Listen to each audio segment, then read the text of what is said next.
4-5 ঘন্টা ধরে যাত্রীর জন্য অপেক্ষা করতেছে। ফজরত আসছেন, এখনো যাত্রী পান নাই। আগে পরে 15 বছরে গিয়ে এরকম কোনো ঈদ দেখছেন? দেখেন নাই। তার মানে যাত্রীরা খুবই স্বাচ্ছন্দ্যভাবে বাড়ি যাইতে পারতেছে। এই যে আপনি কয় ঘন্টা ধরে যাত্রী গাড়ির জন্য? আমি বাংলাদেশে গোয়ামারা দিছি 11টা থেকে। 11টায় থেকে? দিন 11টা থেকে অন বাজে কয়টা? কয়টা? 5:30 এখন পর্যন্ত ফুটকি মারাই ঠিক আছে। অনেক সামনে গোয়ামারা দিব, হের করে হোকা মারা। কে যাত্রী নাই? কি করতে থাকবো? রড এই হলো বিষয় দর্শক।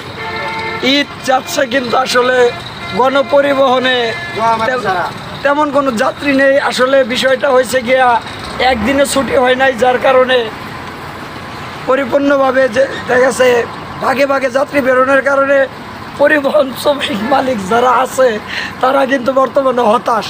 আমি নিজেও কিন্তু পরিবহন শ্রমিক, কিন্তু তারপরেও একটা ভিডিও আপনাদের সাথে শেয়ার করলাম এই জন্য যে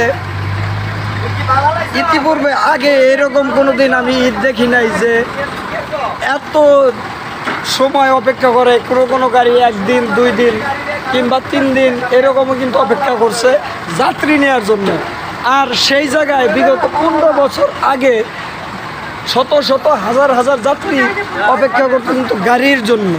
কেন নয়, কী জন্য হয়তো আমি বিষয়টা বুঝতাম না, কিন্তু ইদানিং এই বছর কিন্তু সব কিছুরই ডিসিপ্লিন চেঞ্জ দেখতে পাচ্ছেন। শত শত হাজার হাজার গাড়ি ঘন্টায় ঘন্টায় কিন্তু যাত্রীর জন্য অপেক্ষা করছে চন্দ্রাতে।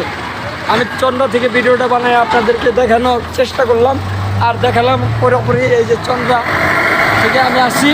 তো দেখতে পাচ্ছেন চন্দ্রার যে অবস্থা, যে হাজার হাজার শত শত গাড়ি আছে, কিন্তু গাড়ি অনুযায়ী কিন্তু যাত্রী নেই। ঠিক আছে, ভাড়া বেশি তো পরের কথা, ভাড়া যেটা রেট ভাড়া সেটাও কিন্তু তারা যাত্রী পাচ্ছে না, এত এত গাড়ি।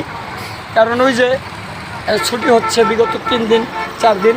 তো যাই হোক, ভালো থাকবেন। কে কোথায় থেকে ভিডিওটা দেখলেন শেয়ার করবেন, কমেন্ট করবেন। কমেন্ট করলে আমি বুঝতে পারবো কোথায় থেকে আমার ভিডিওটা দেখছিলেন। ওকে।